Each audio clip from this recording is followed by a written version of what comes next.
Orders of the day. Ballot item number 46, Order M105, second reading of Bill 105, an act governing the identification of truss and lightweight construction in buildings. Mr. Pettapiece. The member from Perth-Wellington. Hey, Randy. Speaker, I move second reading of Bill 105, an act governing the identification of truss and lightweight construction in buildings. Mr. Pettapiece has moved second reading of Bill 105, an act governing the identification of truss and lightweight construction in buildings. Pursuant to Standing Order 98, the member has 12 minutes for his presentation. Thank you, Madam Speaker. Speaker, in introducing the Rea and Walter Act, I'm aware that it recalls a heartbreaking chapter in the history of our area. It's also a painful chapter for firefighters across the province and beyond. 6 years ago, on March 17, 2011, fire engulfed the dollar store in downtown Listowel. That fire claimed the lives of two North Perth volunteer firefighters, Ken Rea and Rea Walter. Ken Rea was 56. He was a board member for Victim Services of Perth County, and for 37 years he was a volunteer firefighter, becoming Deputy District Chief at the Atwood Station. Rea Walter was 30, and he was Vice President of the Kinsman Club of Listowel and joined the Volunteer Fire Department in 2008. Ken and Rea were inside the dollar store as fire spread. They were searching for possible victims. They were searching for the source of the fire. And suddenly the roof collapsed, leaving Ken and Rea with no escape. Rescue was impossible. I was in town that day with former member Tim Hudak. We saw the dark, black, heavy smoke. We heard rumors that someone was hurt or killed in the blaze. My first thought was to my son, also a North Perth volunteer firefighter, and you can imagine my concern. But he was safe, taking phone calls pouring in to the Moncton station. The memorial service was held a week later. It drew thousands of firefighters, paramedics, and police officers from across Canada and the United States. It was a tremendous show of support for our community's devastating loss. Investigations followed, and they revealed what firefighters did not know, what they could not have known on that day. Initially undetected, the fire started behind some insulation and was degrading the lightweight wooden roof trusses. Collapse was inevitable. This afternoon, I will explain how the Rea and Walter Act will give firefighters better information which they can use to plan their attack in situations like this. I intend to do three things. I'll describe truss and lightweight construction, or TLC, and why it matters. I'll explain how the bill uses a practical and proven way to identify TLC, and I'll show broad support for this bill. Truss and lightweight construction, when exposed to fire, can pose serious risk to responding firefighters. The best way to minimize their risk is to maximize their information. Ultimately, that's what TLC identification is about, and what this bill would do. First, we need to understand truss and lightweight construction. TLC is increasingly commonplace as a building method. It refers to wood frame building materials where the roof or floor supporting systems are constructed of lightweight prefabricated materials. Wooden I-beams pose the same issue and are also addressed in our bill. So what's the problem? The problem is not TLC. Modern homes use it, and many commercial and industrial buildings use it. These buildings are safe. The problem is what happens when lightweight construction is exposed to fire. While traditional floor joists burn in about 15 minutes, pre-engineered joists can take only about 6 minutes to burn.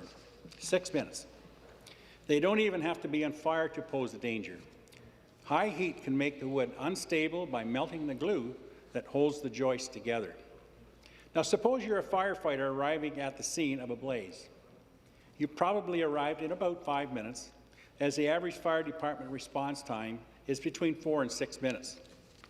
As an incident commander, you immediately face a critical decision. Do you advance to the building's roof or floor to fight the fire at its source, or do you fight it from other angles in other ways?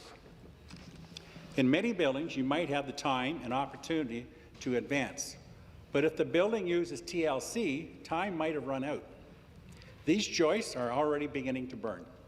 The roof or floor may already be on the brink of collapse, and you have no way to know. Fire crews cannot be expected to know the construction type of every building every time they pull up to a fire, but there is a way, by identifying truss and lightweight constructed buildings to get them better information. That's where the Rea and Walter Act comes in. It brings me to my second point. Placarding, as set out in the bill, is a practical and proven way to identify truss and lightweight constructed buildings. It's practical because it starts with something as simple as a sticker. The bill requires a round, reflective emblem with a white background and a red border to be displayed on buildings using TLC. There will be three types. F decals if only the floor of the building uses TLC, R decals if only the roof of the building uses TLC, and FR decals if both the floor and the roof of the building use TLC. These requirements are set out in the proposed amendments to both the Building Code affecting new buildings and the Fire Protection and Prevention Act affecting existing buildings. They would apply to commercial and industrial buildings as well as multi-family dwellings of 3 or more units, other than townhouses. To building owners and to building inspectors, the impact of such an emblem is negligible, but to firefighters, its impact is invaluable. What about insurance rates? According to the Insurance Bureau of Canada, they would be unaffected, and we checked. We also checked to other jurisdictions that recognize the need to identify truss and lightweight construction. New Jersey, New York, Illinois, and Florida have all passed state legislation to require it. It's my understanding that the three emblems, F, R, and FR, are standardized and recognized across many jurisdictions. So if they can do it, why can't we? But you don't need to go to Florida to see examples of proven leadership on this issue. You just need to go to Perth-Wellington and to meet some of the people I'm privileged to represent. These emblems are already in use in the city of Stratford. Firefighter Mike Lukashko, who's here today, helped persuade the City Council to pass a bylaw. Other communities I represent, including the Township of Perth East, the Municipality of West Perth, and the Township of Perth South, have also passed bylaws. North Huron did too, and I want to thank the member from Huron-Bruce for allowing me to help install a decal at her constituency office.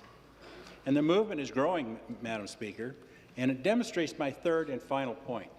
Support for this initiative is clear and overwhelming.